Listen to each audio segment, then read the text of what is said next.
زندگی کی گہما گہمی میں، زندگی کی چکا چون میں، سویر سے شام تک، شام سے سویر تک بھاگم بھاگ لگی تھی، تو کسی وجہ سے لمحے فرصت کے ہاتھ آ ہی گئے ہیں، تو آئیے ہم اپنا ربط کتاب اللہ سے جوڑیں، قرآن سے جڑ جائیں اور اس کی تلاوت کو شعار زندگی بنا لیں۔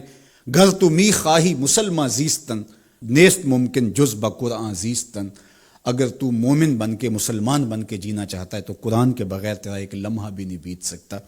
تو اس کتاب کے ساتھ ہمیں وابستہ ہونا چاہیے، روزانہ 1-2 پارے خود بھی پڑھنے چاہیے اور اپنے بچوں کو بھی اس کی ترغیب دینی چاہیے۔ روزانہ ہماری صبح کا آغاز تلاوت کلام مجید سے ہو تو زندگی کتنی خوشگوار، پر نور، تاباں اور منور ہوگی۔ تو اس موقع پر میں مشورہ دوں گا کہ کتاب اللہ کے ساتھ جڑ جائیں اور یہ کتاب دیکھنا کہ کیسے موتی اچھال کے تمہاری گود میں ڈالتی ہے اور اللہ کی قربت کا ذریعہ ہے، ہمیں زندگی گزارنے کا اسلوب دیتی ہے اور حیات آفرین کتاب ہے۔ تو اس کے ساتھ ہمیں جڑنا چاہیے اور اس موقع سے ہمیں بھرپور فائدہ حاصل کرنا چاہیے۔ ایک بات میں یہ بھی عرض کرنا چاہوں گا کہ اس موقع پر خاص طور پہ ہمیں تھوڑا سا اپنا محاسبہ کرنے کے لیے بھی وقت مل گیا ہے۔ ہم اللہ کی معرفت حاصل کریں، اپنی زندگی کے مقصود اور مدعا کو سمجھیں کہ ہم کیوں تخلیق کیے گئے اور ہمیں فہم و فراست اور عقل و خرد سے کیوں نوازا گیا۔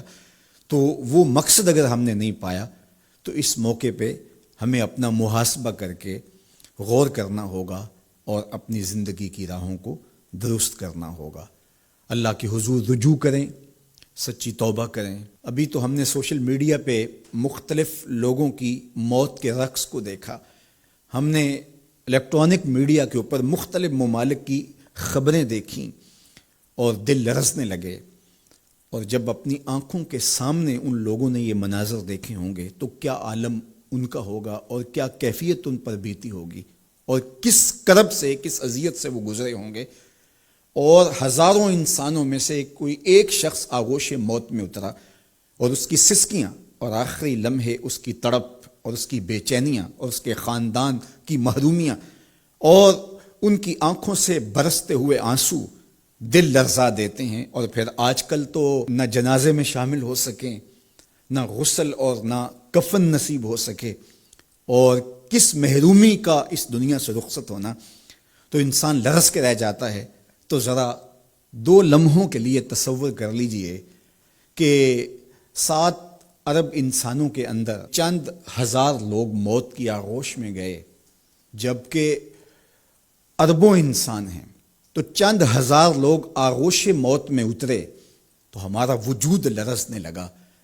تو وہ لمحہ کتنا دردناک ہوگا جب یہ زمین بھی لپیٹی جا رہی ہوگی، جب آسمان بھی لپیٹا جا رہا ہوگا اور ہر ذی روح اس دنیا سے رخصت ہو رہا ہوگا، اور خوف قیامت اور قیامت کا وہ زلزلہ، وہ جھٹکا، اپنے اطراف میں دائیں بائیں آگے پیچھے لاشیں گرتی نظر آئیں گی، اور پھر جسموں کے پرزے اڑتے ہوئے دکھائی دیں گے۔ اذا زلزلت الارض زلزالها واخرجت الارض اثقالها وقال الانسان ما لها یومئذ تحدث اخبارها۔ وہ داروگیر کے لمحے، وہ ایک خوفناک چنگھاڑ اور چیخ، وہ ایسا دن ہوگا کہ ہول قیامت سے پیدا ہوتے ہوئے بچے کے بال سفید ہو جائیں گے۔ وہ اتنا دردناک لمحہ ہوگا۔ تو وہ لمحہ بھی آنے والا ہے اور ہم سب لوگ آغوش موت میں اترنے والے ہیں۔ اگر اس وبا سے میں اور آپ بچ کے نکل بھی جاتے ہیں تو کیا موت سے ہم بچ پائیں گے؟ تو یہ ہمارے لیے ایک جھنجھوڑنے کا لمحہ ہے، ہمیں تنبیہ کی جا رہی ہے، یہ تازیانہ عبرت ہے ہمارے لیے، اور ہم اپنی آخرت کی بہتری کے لیے کوشش کر لیں اور دیکھیں کہ یہ لمحات زندگی کے اور یہ گھڑیاں جو آج ہمیں میسر ہیں، ایک وقت آئے گا یہ بھی میسر نہیں ہوں گی۔